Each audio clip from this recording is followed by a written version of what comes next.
dumaan sa vasectomy ang TV host na si Drew Arellano na asawa ng aktres at TV host din na si Iya Villania. Ang vasectomy ay isang minor surgery at isang proseso para sa kalalakihan sa birth control. Kasal si Drew kay Iya at simula 2014 hanggang sa kasalukuyan ay mayroon na silang 5 anak na sina Primo, Leon, Alana, Astro at Anya.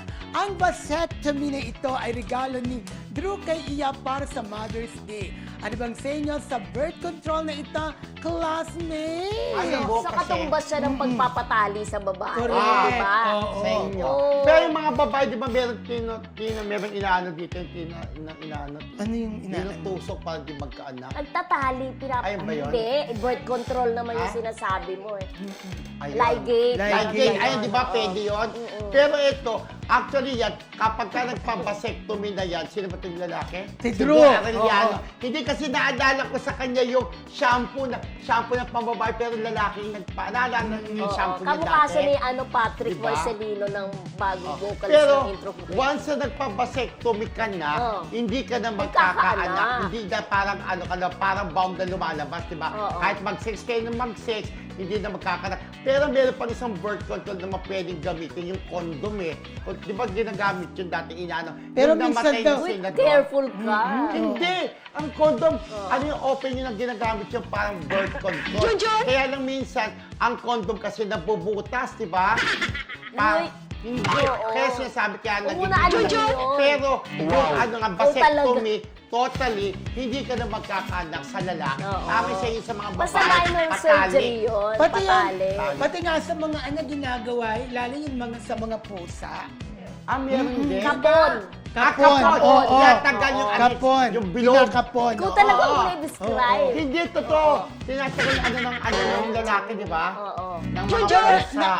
nagtaka lang din ako. Bakit nagpa-vasectomy si ano? Kasi ganito Siguro po nakita siya. rin niya nahihirapan na rin si Hindi, kasi Ian. 5 na yung anak eh. Oo nga, nahihirapan Oo, na. nahihirapan na parang ang dami na kung ano, madami. Hindi, kasi siguro si Mahirap Iya, yung may mga anak babaeng kasi. anakin kasi. Oo. Madali silang makabuo. Kaya siguro talagang tama na yung 5. Enough Oo. na itong 5. Parang regalo Isang pa na. Marami malaking na rin ang pamilya na ito. 5. Kawawa na si Oo. Iya. Correct. Parang kaya Kawawa. sa- Actually, yung babae talaga nagdadala ng ano, Oo. ng anak. Ang hirap Kawawa. mga anak, diba? 9 months mo dadalhin Kaya yan. nga sabi natin, yung mga nanay natin, mali natin ng buwanga-buwanga dahil kapag ka sila nabuntis, nasa paa nila yung hukay. Ay, Yung isang paa nila nasa hukay. Oh.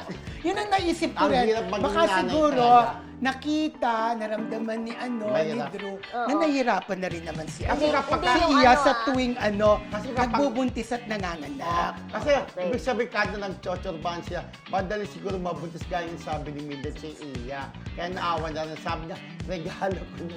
Anong masama doon? Di ba sa mag-asawa niya, may chorban? Yung hukay nasa paa. Yung isang Wala paa rin nasa tapos din. hukay. Ibig mo sabihin, eto, kapag ka may nagsesex yung mag-asawa naman na to, Oo. baka mabuntis din agad. Kaya, might as well, magpapasectomy ka na. Hindi, at saka hindi yun tinitignan mo sa sa long term. Ibig sabihin talaga kay Andrew, wala siyang kay Drew pala, Andrew. Kay Drew, na talagang si Iya lang forever. 'Di ba? Yung iba hindi kasi nagpa-vasectomy, nagpaparami para nagpaparami, 'di ba? Maraming mga anak sa di ba, labas, 'di ba? Sinabi ni Lord, Oo. umayo kayo at magparami. O, hindi naman ibig sabihin na Kaya hindi ibig sabihin na na sobrang iba-iba. dami. Hindi Oo. naman. Kaya basta capable kang alagaan yung mga anak mo, 'di ba? At palaki. Pero nakakita, di ba, regalo na rin yung vasectomy. Oo. Kaya ano, kay Iya. Mother's Day, 'di ba?